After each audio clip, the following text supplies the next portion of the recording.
코스닥 지수가 10년 만에 장중 800선을 돌파하면서 추가 상승 기대감이 커지고 있습니다. 전문가들은 바이오주 거품 우려가 있긴 하지만 장기적으로 코스닥 오름세가 계속될 것으로 전망합니다. 정부의 주거복지 로드맵이 다음 주 발표될 예정입니다. 보유세 인상과 전월세 상한제, 임대차 계약갱신 청구권 등 다주택자를 옥죄는 대책이 제외돼 알맹이가 빠졌다는 우려가 나옵니다.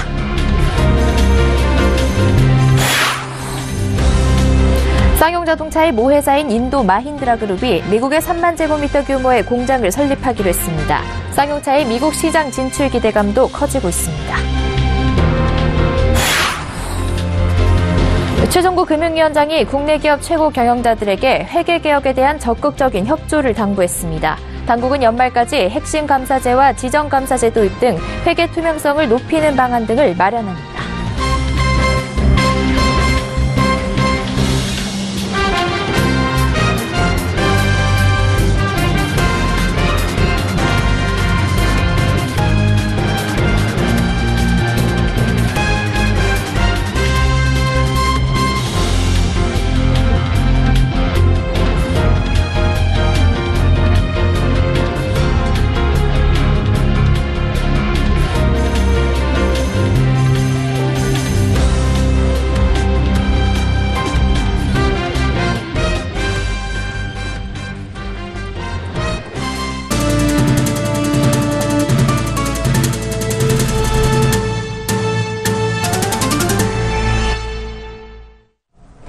시청자 여러분 안녕하십니까? 생경제현장 양한나입니다. 코스닥 지수가 10년 만에 장중 800선을 돌파했습니다. 최근 발표된 금융당국의 코스닥 활성화 정책과 바이오주 강세가 지수를 이끌었다는 분석입니다. 전문가들은 바이오주 거품 우려가 있긴 하지만 장기적으로는 코스닥 오름세가 계속될 것으로 전망합니다. 김성훈 기자가 보도합니다. 오늘 코스닥 지수는 개장 27분 만에 800선을 돌파한 뒤 등락을 반복하다 오후 1시 17분께 803.74로 장중 최고치를 기록했습니다. 종가는 어제보다 0.51% 내린 792.74입니다. 코스닥이 800선 지붕을 뚫은 것은 지난 2007년 11월 7일 장중 809.29를 기록한 이후 10년 만입니다. 지난 3일 700선을 돌파한 코스닥은 21일에는 거래대금이 10조 원을 넘어서며 사상 최고치를 경신했고 이후 3일 만에 800선마저 넘어섰습니다. 코스닥이 장중 800선을 돌파할 수 있었던 것은 정부의 코스닥 활성화 정책 덕분입니다. 정부는 지난 2일 혁신 창업 생태계 조성 방안을 발표하고 코스닥 시장 활성화를 위해 연기금의 코스닥 시장 투자 확대를 유도하기로 했으며 앞으로 3년간 10조 원 규모의 혁신 모험 펀드를 조성하겠다고 밝혔습니다. 금융위원회도 최근 코스닥 시장에 대한 세제 혜택과 상장 요건 등을 재정비하겠다고 발표한 바 있습니다. 코스닥 상장사의 내년 실적에 대한 기대도 지수를 견인하는 원인이 됩니다. 신한금융투자는 내년 코스닥 이익 증가율을 코스피보다 높은 27.8%로 전망했습니다. 전문가들은 코스닥이 더 오를 수 있다고 전망합니다. KB증권은 내년 코스닥 천시대 개막은 불가능한 이야기가 아니라며 정책, 수급, 실적, 글로벌 패러다임 변화에 따른 성장성 등 코스닥 시장에 우호적 환경이 조성되고 있기 때문이라고 분석했습니다. 다만 일각에서는 코스닥 상승을 주도하는 제약, 바이오주의 경우 임상이 성공할 것이란 전제를 깔고 주가가 오르기 때문에 임상 실패와 거품 해소의 위험을 간과해서는 안 된다는 우려도 나옵니다. 서울경제TV 김성훈입니다. 그동안 발표가 미뤄졌던 주거복지 로드맵이 다음 주 발표됩니다. 업계와 정치권 등에선 이번 발표에 다주택자의 임대사업자 유도를 위한 인센티브 방안, 보유세 강화 방안, 전월세 상한제 등이 모두 제외돼 알맹이가 빠진 대책이 될 것이란 우려가 나옵니다. 보도에 정창신 기자입니다. 내주 주거복지 로드맵엔 보유세 인상, 전월세 상한제와 임대차 계약갱신 청구권 등 다주택자를 옥죄는 대책이 제외될 예정입니다. 김동연 경제부총리 겸 기획재정부 장관은 한 강연회에서 보유세 강화에 대해 집값이 어느 수준을 넘어가면 준비해둔 시나리오대로 대응할 것이라며 정책적으로 지금 써야 될 것인지는 간단하지 않은 문제라고 말했습니다. 업계에선 매년 수백에서 수천만 원씩 내야 하는 보유세를 올려야 투기 목적의 다주택자들이 집을 내놓을 것으로 관측하고 있습니다. 조정식 국토교통위원장도 전월세 상한제와 임대차 계약갱신 청구권 도입에 대해 현재 전월세 시장이 안정 추세를 보이고 있는 것을 감안해 일단 제외하기로 당정 협의를 마쳤다고 밝혔습니다. 여기에 다주택자들의 관심이 큰 임대사업 인센티브 방안도 이번 대책에 빠지게 됐습니다. 조 위원장은 12월쯤 2차로 다주택자들의 임대사업자 등록 유도책을 인센티브 및 세제와 연결해 별도로 발표할 예정이라고 밝혔습니다. 결국 다음 주 발표될 주거복지 로드맵은 알맹이 빠진 대책이 아니냐는 평가입니다. 이번에도 서울 아파트값을 잡기엔 역부족이란 겁니다. 한국감정원 조사에 따르면 10월 서울 평균 아파트값은 5억 8,445만 9천 원으로 파리 대책 전 7월 평균보다 513만 4천 원 올랐습니다. 아파트값이 오르고 있지만 실효성 있는 정부의 대책 마련이 더뎌지고 있는 겁니다.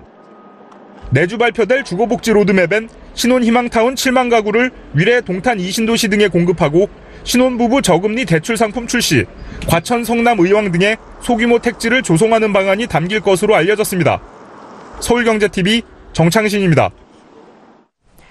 쌍용자동차의 모 회사인 인도 마힌드라 그룹이 약 2,500억 원을 투입해 미국 미시간주 디트로이트 인근에 약 3만 제곱미터 규모의 공장 설립 계획을 밝혔습니다. 마힌드라 그룹이 미국 시장 공략에 나서면서 쌍용차의 동반 진출도 탄력을 받을 전망입니다. 김혜영 기자입니다. 쌍용차의 미국 시장 진출에 청신호가 켜졌습니다. 모기업인 인도 마힌드라 그룹이 미국에 새 공장을 설립하겠다고 발표했는데 쌍용차의 동반 진출 가능성을 직접 언급했습니다. 마힌드라 회장은 자회사인 쌍용차와 함께 미국 시장에 진출하는 방안을 검토하고 있다면서 쌍용차 이사회의 결정이 남아있다고 밝혔습니다. 마힌드라의 성공적인 미국 진출을 위해선 쌍용차와의 협업이 기묘한 상황입니다. 쌍용차가 수십 년에 걸쳐 쌓은 SUV 차종의 기술력과 생산 기술을 미국 공장 라인에 접목하는 방법을 내부 논의 중인 것으로 알려졌습니다. 마힌드라가 쌍용차 제품을 반조립 제품 방식으로 투입할 가능성이 높다는 분석입니다. 쌍용차는 당초 2020년까지 미국 시장 진출을 하겠다는 목표를 제시했습니다. 하지만 모기업이 현지 생산시설을 마련하고 판매 기반 다지기에 나서면서 진출 시기가 당겨질 가능성이 높아진 셈입니다. 현재 쌍용차는 미국 진출 등 수출 시장의 다변화가 불가피한 상황입니다. 내수 성장에도 불구하고 수출 감소에 발목이 잡혀있기 때문입니다. 쌍용차는 올해 1월에서 10월 국내에서 87,261대, 해외에서 3만 134대를 팔았습니다. 이는 지난해 같은 기간과 비교하면 국내 판매는 4.7% 늘었지만 해외 판매는 23.3%나 줄어든 수치입니다. 미국 시장 진출이 가시화되며 수출 판로를 넓히게 된 쌍용차. 미국 시장에 상륙해 SUV의 명가라는 이름을 떨칠 수 있을지 주목됩니다. 서울경제TV 김혜영입니다. 최종구 금융위원장이 국내 기업 최고 경영자들에게 회계개혁에 대한 적극적인 협조를 당부했습니다. 금융당국은 연말까지 핵심 감사제와 지정감사제 도입 등 회계 투명성을 높이는 방안 등을 마련할 계획인데요. 최 위원장은 기업들이 특히 지정감사제 도입을 우려하고 있는 걸 알고 있다며 이를 해소할 다양한 대응책도 마련 중이라고 밝혔습니다. 정홍규 기자입니다. 최종구 금융위원장은 회계 처리의 품질을 높이는 데는 외부 감사인의 역할도 중요하지만 핵심 주체는 기업이라며 정부가 추진 중인 회계 개혁에 대한 재계의 협조를 당부했습니다. 최 위원장은 오늘 오전 대한상공회의소 초청으로 열린 최고 경영자 대상 간담회에 참석해 새로운 감사제도 준비에 각별히 관심을 가져달라며 이같이 말했습니다. 최 위원장은 자본시장의 핵심 플레이어인 기관 투자자가 중장기 가치 투자를 하도록 만들려면 회계 개혁과 기업 지배구조 선진화를 통한 기업 경영 투명성 확보가 필요하다고 강조했습니다. 이어 낮은 투명성 탓에 한국 주식은 글로벌 시장보다 약 42%, 신흥국 시장보다 약 25% 저평가된 실정이라며 그럼에도 엄격한 회계 처리에 대한 기업 경영진 인식은 아직 높지 않은 수준이라고 지적했습니다. 또 외부 감사의 독립성과 시장의 자정작용을 기대하기 어렵다고 판단해 회계 개혁을 추진하게 됐다는 설명도 덧붙였습니다. 이는 지정감사제 도입이 불가피함을 역설한 셈입니다. 지정감사제는 모든 상장사가 일정한 주기로 감사인을 스스로 선임하지 못하고 정부로부터 지정받아 외부 감사를 받는 제도입니다. 기업들은 감사 비용 증가와 국내에만 존재하는 제도로 인한 국제 경쟁력 약화를 우려해 지정 대상 기업을 줄여달라고 요구해왔습니다. 최 위원장은 정부도 기업들의 우려를 해소하기 위해 다양한 대응책을 준비하고 있다며 감사인 지정 시 기업의 개별 여건이 충분히 반영될 수 있도록 기업의 재지정 요청권을 확대해 나갈 방침이라고 밝혔습니다. 서울경제TV 정원규입니다. 다음 달 8일 코스피 상장을 앞둔 저가항공사 진에어가 오늘 IPO 간담회를 열고 국내를 넘어 아시아 대표 저가항공사가 되겠다는 포부를 밝혔습니다. 지난 2008년 1월 설립된 한진그룹 계열 저가항공사 진에어는 현재 24대의 항공기를 보유 중이며 11개국 36개 노선에 취항하고 있습니다. 2013년엔 영업이익이 71억 원에 그쳤지만 작년엔 매출 7,197억 원, 영업이익 523억 원으로 3년 새 영업이익이 7배 이상 증가했습니다. 올 1월에서 9월까지 누적 매출액은 6,564억 원, 영업이익 780억 원으로 사상 최대 실적을 보일 것으로 예상됩니다. 2020년까지 매년 4, 5대의 신규 기제 도입을 통해 총 38대 항공기를 보유할 계획이며 기제 도입에 따라 국내외 52개 도시에 79개 노선까지 확대할 방침입니다. 진에어의 최종 공모가는 오는 23일과 24일 양일간 수요 예측을 통해 확정되며 청약은 11월 29일부터 이틀간 진행됩니다. 오늘 코스닥 시장에 상장한 스튜디오 드래곤의 주가가 시초가보다 29.84% 오른 71,800원에 마감됐습니다. 스튜디오 드래곤은 공모가 35,000원보다 58% 높은 시초가 55,300원으로 출발해 예상 주가인 6만 원을 훌쩍 넘는 주가로 장을 마쳤습니다. 미생, 도깨비 등으로 유명한 드라마 제작사 스튜디오 드래곤은 CJ E&M의 드라마 제작 사업부가 작년 물적 분할에 설립한 회사입니다. 스튜디오 드래곤은 앞서 기관 투자자 수요 예측에서는 536.68대 1의 높은 경쟁률을 보였고 지난 16일에서 17일 진행한 일반 공모 청약에서 최종 청약 경쟁률 320.11대 1을 기록해 6조 7,223억 원에 달하는 공모 자금을 모았습니다. 스튜디오 드래곤의 작년 매출액과 당기순이익은 전년 동기 대비 각각 82.8%, 828% 증가한 1,781억 1,567만 원, 125억 8,521만 원이며 올해 예상 매출액의 평균은 2,845억 원입니다. 북한 리스크가 줄어들고 중국과의 긴장 관계가 풀면서 소비자 심리가 약 7년 만에 최고 수준으로 올랐습니다. 한국은행에 따르면 11월 소비자 심리 지수는 112.3으로 조사됐습니다. 2010년 12월 이후 6년 11개월 만에 가장 높은 수치입니다. 소비자 심리 지수는 새 정부의 출범 기대 등으로 2월부터 7월까지 껑충 뛰다 북한 리스크 등이 불거지자 8월 마이너스 1.3포인트, 9월 마이너스 2.2포인트 등 2달 연속 하락했습니다. 그러다 10월 1.5포인트로 반등하더니 이달에도 전월보다 3.1포인트 오르며 2개월째 상승세를 지속했습니다. 상승폭은 6월 이후 가장 컸습니다. 소비자 심리 지수는 경제 상황 관련 소비자 심리를 종합적으로 나타내는 지표입니다. 연일 예약가입 매진 행진을 이어갔던 애플의 신형 스마트폰 아이폰 X이 오늘 국내에 출시됐습니다.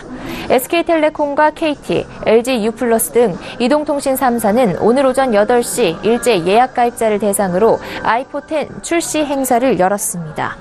KT는 예전처럼 선착순으로 경품 등을 제공하는 행사를 열었고 SK텔레콤과 LG U+는 줄서기 없이 추천 고객을 대상으로 행사를 개최했습니다. 국내 고객에게 첫 선을 보인 아이폰 X는 아이폰 시리즈 최초로 6기 발광 다이오드인 OLED 화면과 3차원 스캔을 활용한 안면 인식 기능인 페이스 아이디를 탑재했습니다. 김동연 부총리 겸 기획재정부 장관은 새로운 도약을 위해 공공기관 평가 제도를 제로 베이스에서 검토해야 한다고 말했습니다. 김 부총리는 정부 서울청사에서 열린 공공기관 운영 및 평가제도 개편 전문가 토론회에서 지난 30여 년간 이어온 공공기관의 평가 제도가 혁신의 시점에 와 있다며 이같이 밝혔습니다. 이번 토론회는 지난 16일부터 서울, 나주, 김천 등에서 연이어 개최된 권역별 공개 토론회 내용을 점검하기 위해 마련됐습니다. 기재부 관련 실국장과 서울대 김준기 교수, 이화여대 박정수 교수, 방통대 윤태범 교수, 부산대 이상철 교수 등 참석자들은 공공기관 경영평가단의 구성을 다원화해 개방형으로 개편하고 전문성과 책임성을 높이는 방안에 대해 의견을 나눴습니다. 공기업과 준정부기관 등 기관 유형별로 평가 지표를 차별화 간소화하고 사회적 가치를 반영하는 방안에 대해서도 논의가 이뤄졌습니다. 주택금융공사에 따르면 서민 중산층에 장기 고정금리로 주택 구매 자금을 빌려주는 보금자리론의 12월 대출금리가 이달보다 0.2%포인트 상승합니다. 하나카드는 약국 전용 결제 서비스사 크레소티와 전략적 제휴를 맺고 내년 1월부터 약국에서 하나금융그룹의 통합포인트인 하나머니로 결제할 수 있게 됩니다. 우리은행은 오늘 오전 임원 추천위원회를 열고 차기 은행장 선출을 위한 1차 면접 대상자 9명을 선정했다고 밝혔습니다. 올해 국내 고추 생산량이 55,700톤으로 39년 만에 최저 수준으로 떨어졌습니다. 중국산 고추를 수입해 김장 등을 위한 수요에 대응하게 될 것으로 보입니다.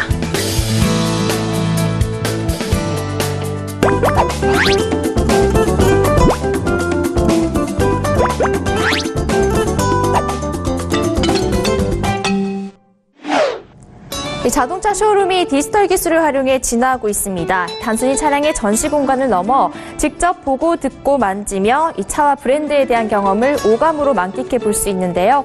오늘 저와 함께 이 디지털 쇼룸을 체험해 보겠습니다.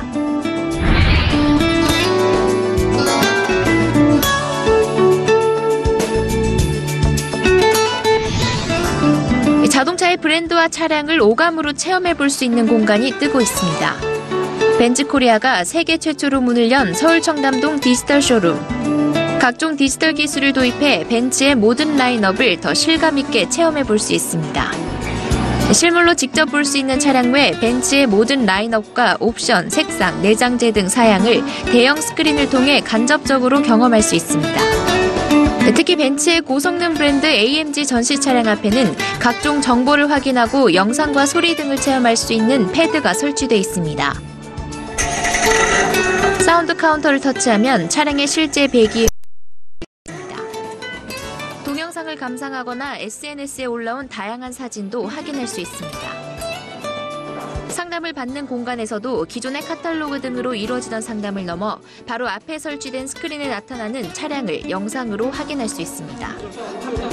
전문 바리스타가 직접 로스팅한 커피 등 다양한 음료를 즐길 수 있는 카페도 마련되어 있습니다. 카페에서도 18개의 OLED 스크린으로 이뤄진 대형 화면을 통해 벤츠 차량을 감상할 수 있습니다.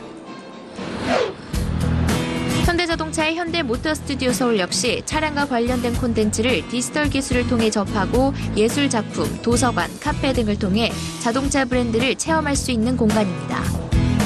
1층엔 세계적인 아티스트들의 예술작품이 전시돼 방문객에게 자동차에 대한 예술적이고 직관적인 경험을 제공해줍니다. 2층에 위치한 도서관에선 책을 읽으며 자동차와 관련된 다양한 지식을 접할 수 있고 카페에서 커피를 마시며 휴식을 취할 수 있는 공간도 마련돼 있습니다. 3층부터 각 층에 전시된 차량 옆에 설치된 스크린에는 차에 대한 부가적인 정보 등이 간단한 영상과 설명으로 나타나 차량을 쉽게 이해할 수 있도록 도와줍니다. 현대모터스튜디오 디지털은 좀 더 디지털 기술과 관련한 경험에 초점을 맞춘 공간으로 IT에 익숙한 젊은 세대를 겨냥했습니다. 전시된 자동차 없이도 보고 싶은 자동차를 대형 스크린을 통해 실물 크기로 체험할 수 있고 VR 기기 등을 통해 가상으로 경험할 수 있습니다. 대형 스크린에는 원하는 자동차를 선택하고 원하는 옵션을 적용해 생생한 3D 화면과 사운드로 실제와 같은 체험이 가능합니다. 고객님께서 원하시는 차량 취향대로 구성을 해보실 수가 있고요. 원하시는 브랜드 선택해주시면 차량의 엔진 선택부터 외장 컬러 선택, 옵션 선택이 모두 가능하세요. 자리에 앉으셔서 체험 도와드리겠습니다. 원하는 브랜드를 선택하고 엔진, 옵션, 내 외장 컬러 등을 선택 후 최종 가격을 알 수 있습니다. 스크린 앞에 설치된 대형 터치패드에 직접 손으로 자동차를 다양한 각도로 회전시키거나 확대하면 차의 내외부를 실제 크기로 확인해 볼 수 있습니다. 이렇게 실제 전시된 차량 대신에도 차량 외부 내부를 디테일하게 보실 수가 있습니다. 카메라 뷰 이용하시면 뒤쪽 좌석까지 확인 가능하세요. VR존에서는 헤드셋을 끼고 VR 기기를 착용해 자동차가 만들어지는 과정부터 각종 브랜드 관련 정보를 360도로 나타나는 가상 공간을 통해 경험할 수 있습니다. 아이오닉 전기차 공정 과정 관람 가능하시고요. WRC라는 레이싱 주행 영상 보실 수 있습니다. 마지막 자리에서는 아이오닉 하이브리드 차량 내부를 감상해 보실 수가 있고요. 터치패드와 버튼 유의하시고요. 이렇게 잡으셔서 고개를 좌우로 움직여주시면 되세요. 헤드셋 사운드 조절은 여기서 가능하시고요. 초점이 흐리시면 이 다이얼로 조절을 해주시면 됩니다. 세계 자동차 경주대 월드 랠리 챔피언십의 i20 랠리 차량의 레이싱 경기를 체험해 볼 수 있는 공간도 있습니다. 직접 기계 위에 올라타 가상 화면을 보며 운전하면 마치 실제 경주를 하는 듯한 느낌을 받을 수 있습니다. 단순히 자동차를 사고 파는 공간을 넘어 각종 디지털 기술을 활용해 자동차와 관련한 지식과 경험을 다차원적으로 접할 수 있도록 진화하는 자동차 전시장. 특별히 차를 구매할 일이 없더라도 일상 속 색다른 경험을 원하는 분들이라면 지인들과 시간을 내 방문해 보는 것도 좋을 것 같습니다. 서울경제TV 양한나입니다.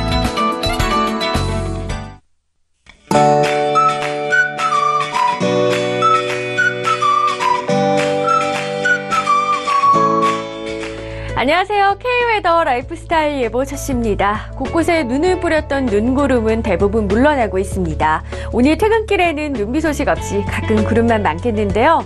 다만 토요일인 내일 중부지방에 또다시 비나 눈이 옵니다. 아침에 경기 북부와 강원 북부 지역에서 시작된 비눈은 낮에 중북부 지방으로 확대되겠고요. 이 비눈은 밤에 대부분 그치겠습니다. 충청도와 경북 북부는 저녁부터 비가 시작돼 밤까지 이어지겠습니다. 다행히 비의 양은 적겠고요. 눈 역시 대부분 날리는 정도가 되겠지만 강원 영서 산지로는 눈이 많이 쌓이겠는데요. 강원 산지는 최고 7cm, 영서 지방은 1cm 내외가 예상돼 낙상사고에 주의하셔야겠습니다. 다행히 남부 대부분 지방은 고기압 영향권에서 대체로 맑겠습니다. 다음은 자세한 지역별 내일 날씨를 나절 예보를 통해서 살펴보겠습니다. 아침에 경기 북부와 강원 북부부터 비눈이 시작돼 낮이 되면 중북부 지방으로 확대되겠고 저녁에도 충청도에 비가 오다 밤에 대부분 그치겠습니다. 강원 동해안으로는 낮부터 밤 사이 비나 눈이 내리겠지만 양이 많지 않아 계속해서 대기는 건조하겠고 아침 기온 울진 영하 2도 등으로 낮겠습니다. 남부는 대체로 맑겠지만 경북 북부는 저녁부터 밤사이 비가 오겠고 아침 기온 대구 영하 2도, 전주 영하 1도, 광주 0도로 오늘보다 낮아 춥겠습니다. 현재 서해 북부 앞바다를 제외한 서해 전해상과 동해 먼바다로는 풍랑특보가 발효 중인데요. 내일도 바람이 강하게 불겠고요. 물결이 매우 거세게 일겠습니다. 특히 동해상으로 물결이 최고 4m까지 매우 높게 일겠고요. 여기에 비나 눈이 내리는 곳도 있어 항해하거나 조업하는 분들은 유의하셔야겠습니다. 일요일에 또다시 중부지방을 중심으로 비나 눈이 오겠고요. 다음 주는 화요일에 전남 해안과 제주도에 비가, 수요일에는 중북부 지방으로 비나 눈이 내릴 전망입니다. 날씨였습니다. 센 경제 현장 여기까지입니다. 시청해주신 여러분 고맙습니다.